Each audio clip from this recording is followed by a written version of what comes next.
सन 1800 के आसपास एक छोटे से गुमनाम गांव में पहाड़ की चोटी पर एक चमकदार ज्योति दिखाई दी। यह ज्योति कुछ देर तक रुकी और गायब हो गई। अगले कुछ दिनों तक रोजाना यही घटना होती रही। गांव वाले बहुत उत्सुक हो गए। धीरे धीरे उन्होंने महसूस किया कि यह चमक एक पवित्र देवता की होनी चाहिए। इसलिए अगले दिन उसी समय वे पहाड़ की चोटी पर इकट्ठे हुए और भजन करने लगे। ज्योति फिर से प्रकट हुई। उसमें से एक दिव्य तेजधारी युवा निकला। अनुमान के अनुसार उस युवक की आयु लगभग 20 वर्ष की थी। निर्दोष ग्रामीणों ने गांव आने के लिए उसकी विनती की। वह वन रक्षक श्री धन सिंह के घर में रुके।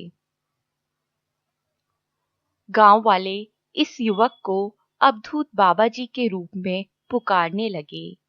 श्री धन सिंह बाबा जी को एक कमरे में बंद करके रोजाना काम पर निकल जाते थे। एक दिन उनकी अनुपस्थिति में ग्रामीणों ने कमरे का ताला तोड़ा और देखकर चकित रह गए कि अवधूत बाबा जी वहां नहीं थे। कुछ समय बाद बाबा जी पास के एक गांव हैदा खान में प्रकट हुए। खान गांव कुमायूं क्षेत्र का एक छोटा सा गांव है, जहां उन्हें हैदा खान बाबा के नाम से जाना जाने लगा। कई लोग उन्हें महाअवतार बाबा जी के समान मानते हैं। 1922 की शरद ऋतु में बाबा जी कैलाश यात्रा पर गए और वापसी के समय अस्कोतो में रुके थे। उत्तर प्रदेश नेपाल सीमा के निकट राजा श्री करमन सिंह ने उन्हें अतिथि के रूप में स्वीकार किया। जब उनके जाने का समय आया, राजा खुद उस पालकी को लेकर चले जिसमें बाबा बैठे थे। लगभग 4 किलोमीटर जाने के बाद बाबा ने राजा से घर लौट जाने को कहा। बाबा कुछ भक्तों के साथ चलते रहे। जब वे एक स्थान पर पहुंचे जहां काली और गोरी नदियां मिलती थीं, तो बाबा जी जल में प्रवेश कर गए। पद्मासन में बैठकर धीरे धीरे प्रकाश के एक गोले में बदल गए। जाने से पहले उन्होंने कहा कि वह मानव जाति के लाभ के लिए फिर से उपस्थित होंगे। बाबा के गायब होने के बाद महेंद्र बाबा नाम के एक सिद्ध योगी ने उनके बारे में प्रचार करना शुरू कर दिया। महेंद्र बाबा जब 5 वर्ष के थे, तब एक योगी उनके पास आए और उन्हें प्रसाद के लड्डू दिए। वे उस योगी की ओर बहुत आकर्षित हुए और उनसे प्रार्थना करने लगे। जब वे बड़े हुए तो उस योगी की तलाश में घर छोड़ दिया। उनके माता पिता ने खोज की और उन्हें घर वापस ले आए। स्नातक होने के बाद वे फिर उस योगी की तलाश में निकल पड़े। उन्हें खोजने के लिए महेंद्र बाबा को अनेक कठिनाइयों का सामना करना पड़ा। अपनी यात्रा के दौरान उन्हें एक दिव्य संदेश मिला कि उन्हें अल्मोड़ा जाना चाहिए और वहां उनकी तलाश करनी चाहिए। सन 1949 में अल्मोड़ा में उन्होंने एक महात्मा की कुछ तस्वीरें देखी और उन्हें उसी व्यक्ति के रूप में पहचाना जिसे वे इतने वर्षों तक अपना गुरु मानते थे। महेंद्रनाथ बाबा जी को पता चला कि उनका नाम हैदा खान बाबा था और उनका सिद्ध आश्रम नाम का एक आश्रम था।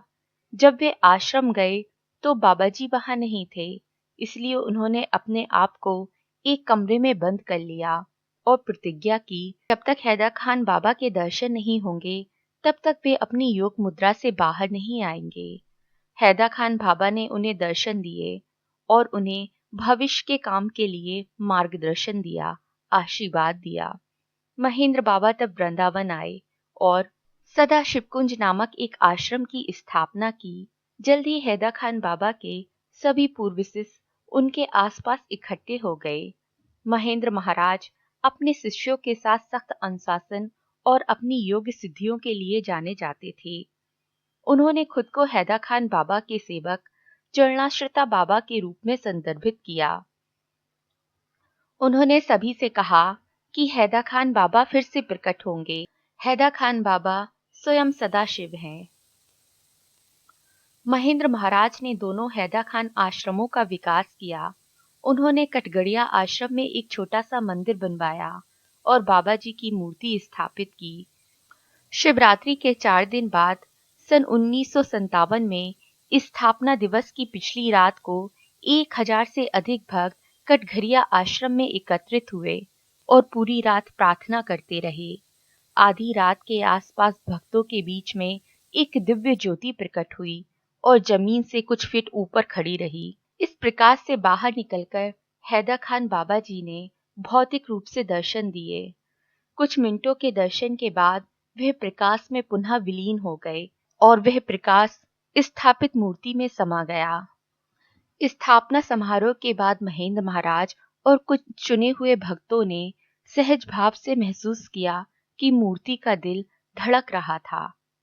महेंद्र महाराज ने कई चमत्कार दिखाए।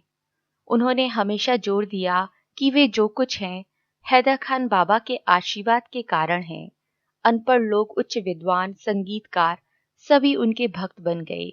जो लोग मृत्युशैया पर होते थे उन्हें जीवन में वापस ले आया गया। गरीब लोग धनी हो गए और निसंतान दंपतियों को बच्चे हुए। कई वर्षों तक महेंद्र बाबा ने उपदेश दिया कि हैदर खान बाबा इस दुनिया को बदलने के लिए वापस आएंगे। उन्होंने वर्णन किया कि वे कैसे दिखेंगे। महेंद्र महाराज ने 1969 में महासमाधि में प्रवेश किया। जब उनके शरीर को शमशान घाट ले जाया जा रहा था तो हजारों भक्त आंसू बहा रहे थे। उस समय उनके मृत शरीर ने हाथ उठाकर अपने सभी भक्तों को आशीर्वाद दिया। यह नजारा आज भी वृंदावन के कुछ निवासियों को याद है। 1970 में हैदर खान बाबा जी एक गुफा में प्रकट हुए थे जिसे हजारों वर्षों से पवित्र माना जाता है। कुमायूं पर्वत कैलाश की तलहटी में पवित्र गौतमी गंगा के निकट हैदर खान बाबा एक छोटे से गांव में विराजे थे। उनका कोई परिवार नहीं था। वे 18-20 वर्ष के युवा के रूप में प्रकट हुए थे और उन्होंने महान ज्ञान और देवीय शक्तियों का प्रदर्शन किया। हैदर खान बाबा को ग्रामीणों ने कभी कभी लंबी सफेद दाढ़ी वाले बूढ़े के रूप में तो कभी बिना दाढ़ी वाले एक सुंदर युवक के रूप में देखा। एक ही समय में उनसे बात करने वाले दो लोगों ने उनका अलग अलग स्वरूप का वर्णन किया। उन्हें एक ही समय में अलग अलग स्थानों पर देखा गया था।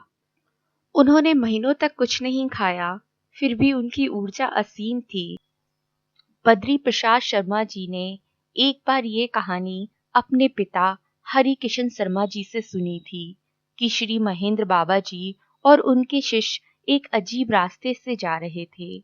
जब वे एक ऐसे स्थान पर पहुंचे जहां पर 4 गलियां थीं, उन्हें पता नहीं था कि कौन सा रास्ता उन्हें वृंदावन ले जाएगा। तभी एक शिष्य ने महेंद्र बाबा से कहा, पता नहीं कौन सी सड़क वृंदावन की ओर जाएगी, कोई नजर नहीं आ रहा जो हमें सही मार्ग दिखा दे। श्री महेंद्र बाबा जी ने अपने शिष्यों को भोले बाबा से प्रार्थना करने के लिए कहा। जब वे प्रार्थना कर रहे थे, अचानक एक नंदी आया। श्री महेंद्र बाबा जी बोले, भोले बाबा ने हमारी मदद के लिए नंदी को भेजा है, यह नंदी हमें रास्ता दिखाएगा। श्री महेंद्र बाबा जी और उनके शिष्य उस नंदी के साथ वृंदावन तक पहुंचे। जब पीछे मुड़कर देखा तो नंदी गायब हो गया। श्री महेंद्र बाबा जी को लोहावन पसंद था। वे जहां भी जाते थे अपने आप को लोहावन निवासी कहते थे। लोहावन धाम उनका पसंदीदा स्थान था क्योंकि ये ब्रजभूमि क्षेत्र के मध्य में स्थित है। महेंद्र बाबा जी जब यहाँ आए तो लोहावन के बगीचे में रह रहे थे और रात में वे कृष्ण कुंड गुफा में रहते थे। सड़क किनारे कटीली झाड़ियों का भरमार था। सुबह सिद्धेश्वर की यात्रा शुरू हुई। बाबा जी सहित 25-30 भक्त थे। वे सभी पथरीले और कंटीले रास्ते पर चल पड़े।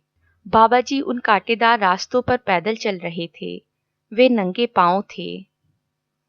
वे आगे आगे और सभी उनके पीछे थे। बाबा जी ने बहुत तेजी से आगे बढ़ते हुए हमें एक पहाड़ दिखाया और कहा, यह है सांबा सदाशिव का शिवलिंग और पर्वत पर एक छोटा सा पानी का तालाब है, लेकिन शिवलिंग कभी भी पूरी तरह से पानी में नहीं डूबता। यह अपने आप में एक चमत्कार है।